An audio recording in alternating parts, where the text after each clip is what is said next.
কি বন্ধুরা, ভিডিওর শুরুতেই ভয় পেয়ে গেছো? ভয়ের কিছু নেই।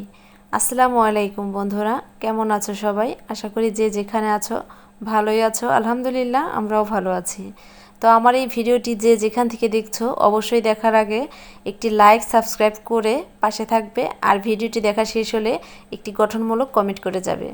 তো এই যে আজকে আমাদের বাজার, এখানে হচ্ছে লাউ শাক এনেছি আর 2-3 ধরনের মাছ এনেছি।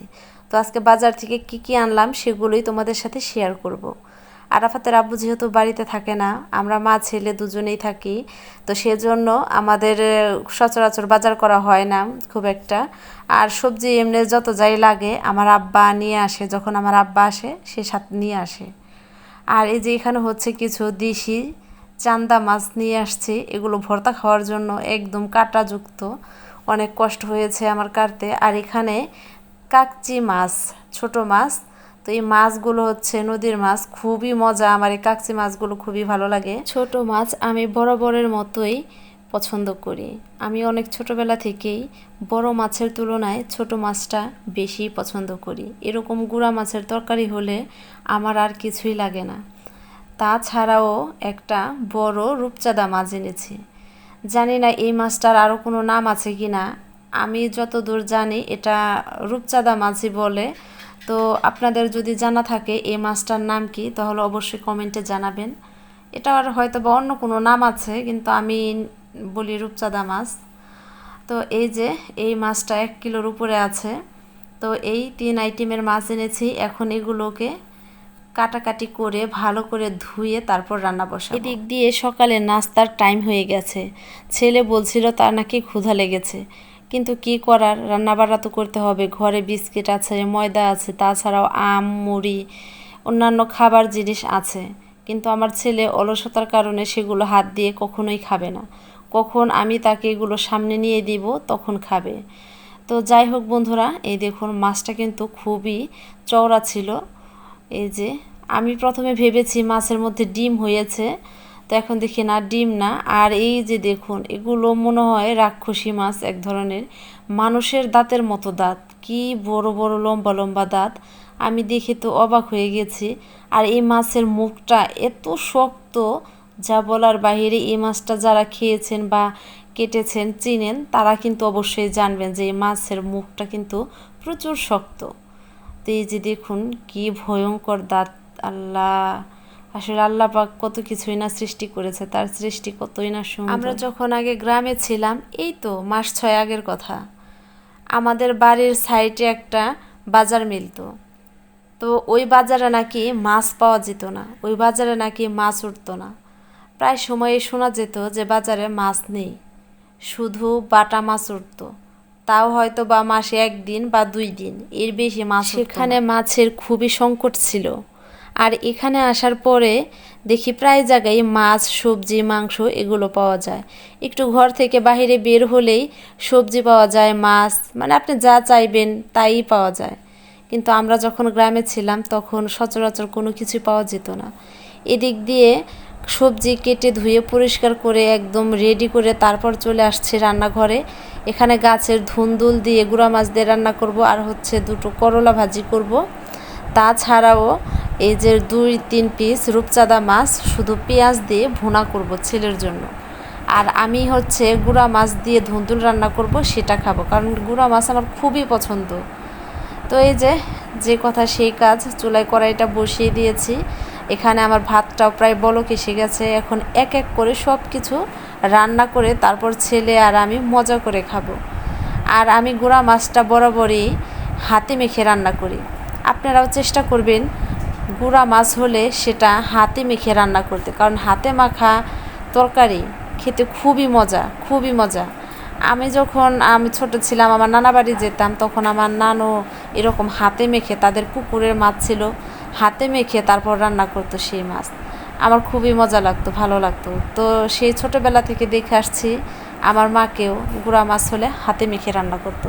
তো এখানে আমি সব মানে নর্মাল মশলাপাতি দিয়ে, একটু হলুদ, মরিচ, মানে হালকা একটু মশলাপাতি দিয়ে তারপর এটাকে আমি একদম মেখে ঝুঁকে বসিয়ে দেব। এদিক দিয়ে ছেলে ক্ষুধার যন্ত্রণায় শুয়ে আছে। ছেলেকে বারবার বললাম যে তুমি একটা কিছু খাও, ঘরে বিস্কিট আছে বা মুড়ি আছে, তাছাড়াও আমার আব্বা আসছিলেন সেদিন, অনেকগুলো আম নিয়ে আসছে। তো ছেলে কিছুতেই খাবে না, সে নাকি ভাত খাবে, তাও মাছ রান্না করা হলে। রান্না করতেও তো একটু টাইম লাগে। তো ছেলের আবদারটা পূরণ করার জন্য আমিও একটু তড়িঘড়ি করে রান্নাটা বসিয়ে দিলাম। আমরা যখন জয়েন্ট ফ্যামিলিতে ছিলাম তখন কেউ একজন বলেছিল আমার এবং আমার ছেলের জন্য নাকি সেই ফ্যামিলিতে বেশি টাকা পয়সা খরচ হয়, বেশি মাছ মাংস লাগে, আর আমরা না থাকলে নাকি তাদের এত খরচ হতো না।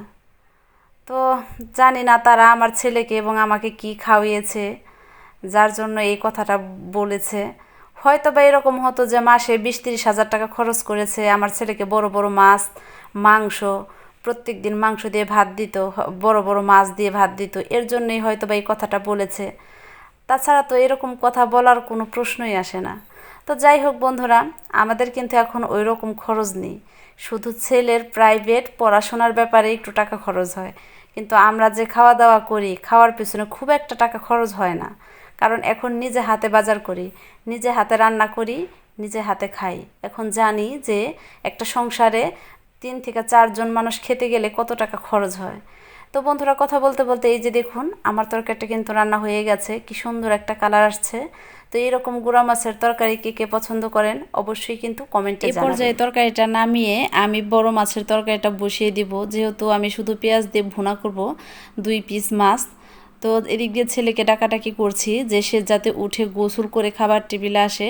ভাত কিন্তু হয়ে গেছে, এখন আরেকটা তরকারি রান্না করতে আমার খুব একটা টাইম লাগবে না, কিন্তু ছেলে কিছুতেই উঠতে চাচ্ছে না, সে ঘুমিয়ে গেছে। তো এই যে এখন এই মাছ 2 পিস রান্না করব। তো দেখুন আমার তরকারিটা রান্না করা কতটা সুন্দর হয়েছে এবং মজাও হয়েছে, মাশাল্লাহ। তো এই যে এখন এই তরকারিটা রান্না করব। তো আপনাদের কার কী মাছ পছন্দ অবশ্যই কমেন্টে জানাবেন। আমার কিন্তু বাইম মাছ, টাকি মাছ, তারপরে হচ্ছে গুড়া মাছ, এগুলো কিন্তু আমার খুব পছন্দের মাছ। বাইম মাছ ভুনা করলে আমার কাছে মনে করেন গরুর মাংস বলেন যাই বলেন কোনো কিছুরই প্রয়োজন হয় না। অনেকেই আছে বাইম মাছ খেতে চায় না, আমার কিন্তু বাইম মাছ, শিং মাছ এগুলো খুব ফেভারিট মাছ। রান্না করতে আমার খুবই ভালো লাগে। যদি রান্না করার মতো সব কিছুই হাতের কাছে পাওয়া যায় তাহলে রান্নাটা কার না ভালো লাগে। আমরা যখন গ্রামে ছিলাম তখন আমি মাটির চুলায় রান্না করতাম, তখনও কিন্তু রান্না করতে বেশ ভালোবাসতাম। এমন কোনো দিন নেই যে আমি দিনে 2-3 বার রান্নাঘরে না গিয়েছি, আমার ভালোই লেগেছে। আসলে অনেকের কাছে রান্নাটাই অনেক অলসতা, আমার কাছে রান্নাটা অলসতা না। আমার মনে হয় আমি যদি অনলাইনে একটা বিজনেস দিতে পারতাম এই রান্না বাড়া নিয়ে, খাবার ডেলিভারি, তাহলে আমার অনেক ভালো লাগতো, কারণ আমি আর অন্য কোনো কাজ পারি না, শুধু রান্না বাড়া কাজটাই আমি সঠিক মতো করতে পারি, তাছাড়া আমার দ্বারা অন্য কিছু সম্ভব না। তো যাই হোক বন্ধুরা, এই যে নিজের ঢোল নিজেই পিটাই, কি আর করব। এখন কাঁচামরিচগুলো দিয়ে এর মধ্যে একটু পানি দিয়ে তারপর ভালো করে বলক আসলে আমি মাছগুলো দিয়ে নামিয়ে নিব। তাছাড়াও আমি গোসল করবো, এদিক দিয়ে প্রচণ্ড গরম, অ্যাডজাস্ট ফ্যানটাও চালু দিব তারও কোনো উপায় নেই, কারেন্ট চলে গেছে, আর ছেলে ওই গরমের মধ্যেই শুয়ে আছে। যারা যারা আমার এই রান্নার ভিডিওগুলো পছন্দ করেন, ভালোবাসেন, তারা অবশ্যই কমেন্টে জানাবেন। আমি চেষ্টা করব প্রতিদিন নতুন নতুন রান্নার রেসিপি দিতে। যদি উৎসাহ না পাই তাহলে কিন্তু কোনো কাজ করতেই ভালো লাগে না, আর উৎসাহ পেলে হাজার কষ্টের মাঝেও আপনাদের সাথে সব রান্নাই শেয়ার করতে ভালো লাগবে।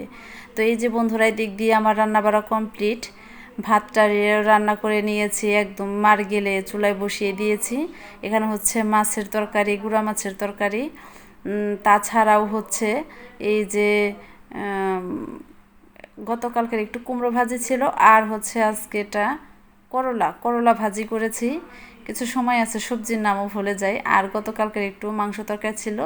তো এ দিয়ে আজকে মা ছেলেরা দুপুরে নাস্তা করব। অলরেডি কিন্তু 1:30 বেজে গেছে।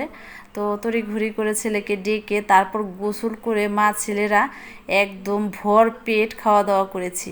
আলহামদুলিল্লাহ, আল্লাহর দরবারে শুকরিয়া যে আল্লাহ পাক এত কিছু খাওয়ার তৌফিক দিয়েছেন।